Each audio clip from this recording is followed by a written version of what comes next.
सभी को राधे राधे। मकर संक्रांति आने वाली है। इससे हम कौन से उपाय पकड़ें, कैसे पकड़ें, कौन कौन सी 14 वस्तुएं हम दान करें और क्या क्या नियम हम अपना सकते हैं, उनसे हमें क्या क्या लाभ होंगे, ये सब मैं आज आपको अपने इस वीडियो में बताने वाली हूँ। इससे पहले आप मेरे चैनल को लाइक कीजिएगा, सब्सक्राइब कीजिएगा और इस वीडियो को शेयर भी कीजिएगा, जिससे कि ज़्यादा से ज़्यादा लोगों को इसका लाभ मिल सके। चलिएगा तो हम वीडियो स्टार्ट करते हैं। ऐसा कहा जाता है कि मकर संक्रांति के दिन किया गया दान लाख गुना फल देता है, इसलिए हमें इस दिन 14 चीज़ों को दान करने का नियम जरूर शुरू करना चाहिए। कौन कौन सी 14 चीज़ें होती हैं वो मैं आपको बताती हूँ। अगर आपने अभी तक कोई भी चीज़ का नियम नहीं पकड़ा है तो इस दिन हमें सबसे पहले नारियल से दान देने का नियम पकड़ना चाहिए। यानी कि अगर हम 14 नारियल देने का नियम, अगर नारियल नहीं मिल रहा है आपको टाइम पर तो आप गोला भी दे सकते हैं। यानी कि इस वाली मकर संक्रांति से आप 14 नारियल देने का नियम या 14 गोले देने का नियम आप बना लीजिएगा। देने कैसे हैं कि मकर संक्रांति जो अभी 14 और 15 जनवरी को आने वाली है, उस दिन आप नारियल लीजिएगा एक या गोला ले लीजिएगा एक, और वो आप सबसे पहले तो भगवान को 2 नारियल लीजिएगा बल्कि इस दिन आप, क्योंकि अगर हम कोई भी शुभ काम शुरू करते हैं तो सबसे पहले हम भगवान जी को अर्पित करते हैं। तो हमें पहले एक नारियल भगवान जी के चरणों में चढ़ा देना चाहिए और एक नारियल हमें मनस के ऐसे संकल्प फेर के पानी का, वो हमें पंडित जी को, अपनी जिठानी को, अपनी ननंद को, अपने सास ससुर को या पंडित जी, किसी को भी हम दे सकते हैं। अगर आप हर 14 महीने मतलब जो भी तारीख होती है महीने की 14 तारीख, उस तारीख को अब आप ये नारियल दान देंगे। 1 साल जब पूरा हो जाएगा तो आप पंडित जी को कपड़े दे दीजिएगा और साथ में आप उन्हें कुछ फल देकर और एक गोला रखकर आप ये अपना उद्यापन कर दीजिएगा। ये तो हुआ आपका स्टार्टिंग का नारियल या गोला 14 दान देने का नियम। अब आप ये समझ लीजिएगा कि हम कौन सी 14 चीज़ें दान दे सकते हैं इस दिन। तो आप चाहें तो 14 गिलास दान दे दीजिएगा, 14 कटोरी दे सकते हैं आप, 14 आप लोटे दे दीजिए, बर्तन में चम्मच भी दे सकते हैं और थाली दे दीजिए। चाहें तो आप एक एक करके, जैसे एक बार 14 गिलास दे दिए, 14 आपने लोटे दे दिए, 14 आपने कटोरियाँ दे दी। लेकिन ये ध्यान रखिएगा कि आप जब भी बर्तन दान करें उसमें कुछ ना कुछ रखें। जैसे कटोरी दान दे रहे हैं आप तो उसमें आप लड्डू रख दीजिए, गुड़ रख दीजिए, कोई फल रख दीजिएगा। लेकिन बर्तन कभी भी आपको खाली दान नहीं देना चाहिए। चाहे तो एक साथ आप 14 बर्तन का दान दे दीजिएगा, चाहे एक एक करके आप 14 बर्तन कर लीजिएगा। ये आपके बर्तनों का 14 बर्तनों का दान हो जाएगा। इसके उद्यापन के लिए लास्ट में आप एक 5 बर्तनों का सेट, कुछ मीठा रख के, तिल बुग्गे रख के आप मंदिर में दान कर दीजिएगा। अगर आप इसके बाद में एक होता है कि हमें सुहाग का दान करना होता है, यानी कि इस दिन से आपको सुहाग सामग्री भी आप दान कर सकते हैं। सुहाग सामग्री में चूड़ियाँ होती हैं, ये होता है कीप होता है, मेहंदी, सिंदूर है, बिंदी है, चूड़ी हैं। मतलब ये 14 सामग्री जो हमारे श्रृंगार की होती हैं वो या तो एक पोटली बना के आप एक साथ मंदिर में दे दीजिए, सासू माँ को दे दीजिए, जिठानी को, नंद को, पास पड़ोस में किसी को भी दे दीजिएगा। और चाहे आप ऐसा कर लीजिएगा कि आप 14 की संख्या में, कि एक बार आपने 14 चूड़ी दान का नियम पकड़ लिया है, कभी आप 14 मेहंदी दान का ले लीजिए, सिंदूर दान का ले लीजिएगा, या आप रुमाल दान का ले लीजिएगा, या आप बिंदी दान का ले लीजिएगा। मतलब कुछ भी सुहाग सामग्री आप 14 की संख्या में दान कर सकते हैं। इसका भी जब उद्यापन होता है, इसका भी बिल्कुल एकदम सही नियम ये है कि हर मकर संक्रांति में, महीने की मकर संक्रांति के दिन आप ये श्रृंगार सामग्री दान करिएगा 14 की संख्या में। और जब आपका साल भर पूरा हो जाए, अगली मकर संक्रांति के दिन आप सारी सुहाग सामग्री एक साड़ी पर रखकर, और एक आपको ये जोड़ा भी रखना है कपड़ों का, इस पे जल फेर के लोटा रख लीजिएगा, जल लीजिएगा। ऐसे मिनस के आप अपनी नंद, जिठानी, सास, ससुर या मंदिर में पंडित जी को दे दीजिएगा। तो इस तरीके से आपका ये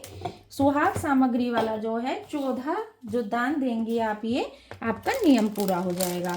इसके बाद में आप एक काम कर सकती हैं कि आप मेहंदी लगवाने का जो नियम है वो उससे आप शुरू कर सकती हैं मकर संक्रांति से। इसके लिए आप सबसे पहले एक कटोरी में सबसे पहले तो आप पार्वती माँ को ये श्रृंगार की सामग्री, यानी कि अगर आप मेहंदी से शुरू कर रही हैं तो आप इसमें मेहंदी का कीप रख दीजिएगा। अगर आप अपनी शुरू करना चाहती हैं कि सिंदूर यानी कि मांग भरवाने का नियम शुरू कराना चाहती हैं तो ये सिंदूर भी सबसे पहले माता पार्वती को दीजिएगा। उसके बाद आप अपनी सास से, जिठानी से, ननद से, पड़ोसी से या पंडित जी से, किसी से भी अपना सबसे पहले ये आप मेहंदी लगवा लीजिएगा। या मांग का कर रहे हैं तो मांग भरवा लीजिएगा। और इसका भी बिल्कुल वही है कि जब आपके 14 पूरे हो जाएं हर महीने की, आप संक्रांति को ये काम कराइएगा।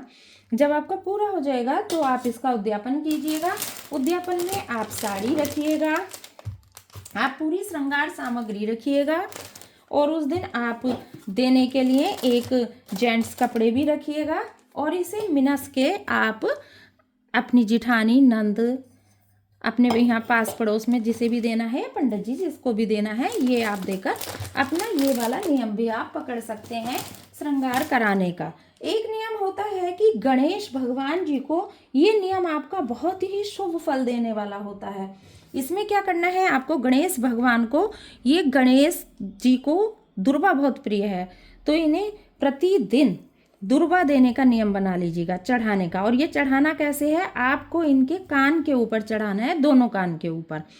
21 हैं, इन्हें आधा आधा करके दोनों कानों पे आप चढ़ा दीजिएगा। और इन्हें एक मोदक, क्योंकि बहुत प्रिय है, और मोदक का भोग लगा दीजिएगा।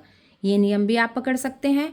जब आपका साल भर पूरा हो जाएगा तो आप एक सफ़ेद अंगोछा या पीला अंगोछा आप दे दीजिएगा मंदिर में पंडित जी को दान, और 21 लड्डू बूंदी के ये आप उन्हें दान दे दीजिएगा। आपका ये नियम पूरा हो जाएगा गणेश जी को दुर्वा चढ़ाने का और मोदक के भोग लगाने का। एक और नियम मैं आपको बताने जा रही हूँ, ये है चौक पूरने का नियम।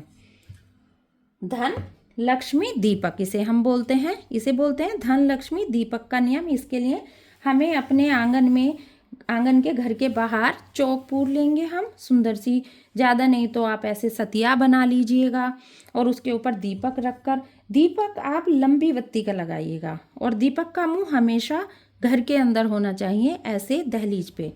इसमें ये ध्यान रखिएगा कि या तो ये नियम आप शाम में जब थोड़ा सा अंधेरा हो जाए तब शुरू करें, या फिर जब सुबह में तारे हों आसमान में, थोड़ा सा अंधेरा हो, तब आप ये दीपक जला सकते हैं। धन लक्ष्मी दिए का नियम यही होता है कि चौक पूरिएगा, घर के बाहर दहलीज पे दीपक आप अंदर की तरफ मुंह करके रखिएगा और 365 दिन जलाइएगा। अगर कभी ऐसा होता है कि आप दीपक नहीं जला पा रही हैं, आपको कोई परेशानी है कि मान लीजिए कि आपकी डेट हो गई है या मतलब उन दिनों में आप नहीं जलाती हैं, तब आप ये 3 दिन बाद 2-2 करके दीपक की गिनती पूरी कर दीजिएगा। इसके उद्यापन के लिए आप एक चांदी का दीपक बना के उस पर छोटी सी सोने की बाती, मतलब सोने का टुकड़ा लगवा लीजिएगा आगे, उसमें घी भर के मंदिर में पंडित जी को दान करिएगा। साथ ही जो ये होता है तिलबुग्गा, उसके 14 छोटे छोटे दिए बनाकर वो भी आप पंडित जी को दे दीजिएगा। और जो छोटे दीपक होते हैं उनके अंदर घी भर के 14 दीपक के अंदर वो भी बिना जलाए आप मंदिर में दान कर दीजिएगा, पंडित जी अपने आप जला देंगे। ये हुआ आपका दीपक जलाने का नियम। एक और नियम है, ये नियम है कि ये हल्दी, जो हरिद्रा जिसे बोलते हैं हल्दी, ये भगवान विष्णु को लगाने का नियम। यानी कि मकर संक्रांति के दिन से आप नियम बना लीजिएगा कि आप प्रतिदिन भगवान को हल्दी लगाएंगे। एक टीका उन्हें पहले लगाएंगे ऐसे, फिर आप अपने माथे पर लगा लेंगे। जब ये पूरे दिन हो जाएं 365 दिन, यानी कि अगली मकर संक्रांति के दिन, तब आप एक पीले रंग का वस्त्र, कोई भी पीले रंग का वस्त्र, कुर्ता और पजामा मंदिर में पंडित जी को दान दे दीजिएगा। ऐसे आप इसे मिनस लीजिएगा पानी से और फिर ये कुछ दक्षिणा जरूर रखिएगा इनके ऊपर। जो भी आप ये करेंगे नियम, इन्हें करने के लिए आपको बहुत ज़रूरी है कि हर किसी भी चीज़ जो आप मिनस रहे हैं उसके ऊपर आप रुपए पैसे जरूर रखिएगा। ये हो गया आपका भगवान विष्णु को हल्दी लगाने का नियम। इसका उद्यापन भी कर दीजिएगा जब कर लें आप। और एक नियम और जो मैं अगला आपको बताने के लिए जा रही हूँ वह है गणेश भगवान को पीला फूल चढ़ाने का नियम। ये भी बहुत अच्छा नियम है, इससे भी घर में धन समृद्धि आती है कि भगवान गणेश भगवान को आप एक पीला फूल चढ़ाइएगा। और ऐसे ही लास्ट में आप एक पीले रंग का अंगोछा मंदिर में पंडित जी को मिनस के दान कर दीजिएगा। इस पे कुछ रुपए पैसे अवश्य रख लीजिएगा, ये बहुत ही आवश्यक है। फिर और एक बहुत महत्वपूर्ण नियम है राम राम लिखने का नियम।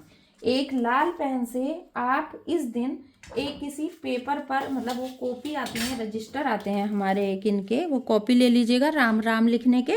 उन पे आप लाल पेन से राम राम लिखिएगा। रोज दिन आप लिखेंगे, एक पेपर लिखेंगे चाहे आधा लिखें, जैसा टाइम है उसके अनुसार लिख लीजिएगा। और फिर जब आपकी ये कॉपी भर जाए राम नाम की तो आप इसे गंगा में प्रवाहित कर दीजिएगा। और वही कि पीले रंग का राम के निमित्त, विष्णु भगवान के निमित्त आप एक पीला वस्त्र, कुर्ता दे सकते हैं आप अपने सामर्थ्य अनुसार। उसके ऊपर कुछ दक्षिणा रख दीजिएगा, कुछ फल रख दीजिएगा आप, और उसके बाद इसे मिनस के आप दे दीजिएगा पंडित जी को। और एक और बिल्कुल सुहागन स्त्रियों के लिए मैं एक नियम बताने जा रही हूँ, वह है चुनरी उड़ाने का नियम।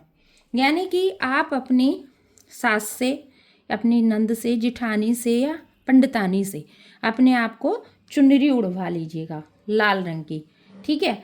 और एक चुनरी माता पार्वती के लिए सबसे पहले चढ़ा दीजिएगा और उसके बाद अपने ऊपर उड़वा लीजिएगा। ये चुनरी जब आप उड़ा देंगे लास्ट के दिन में, यानी कि जब 14 पूरी हो जाएंगी चुनरी आपकी, आप अगली संक्रांति के दिन चूड़ी और बिंदी, ये पूरी सुहाग सामग्री, ये साड़ी, कपड़े जेंट्स और सुहाग सामग्री और एक चुनरी, ये आप मिनस के मंदिर में दे दीजिएगा। अपनी जिठानी या अपनी सासू माँ और सास ससुर को ये आप दे दीजिएगा।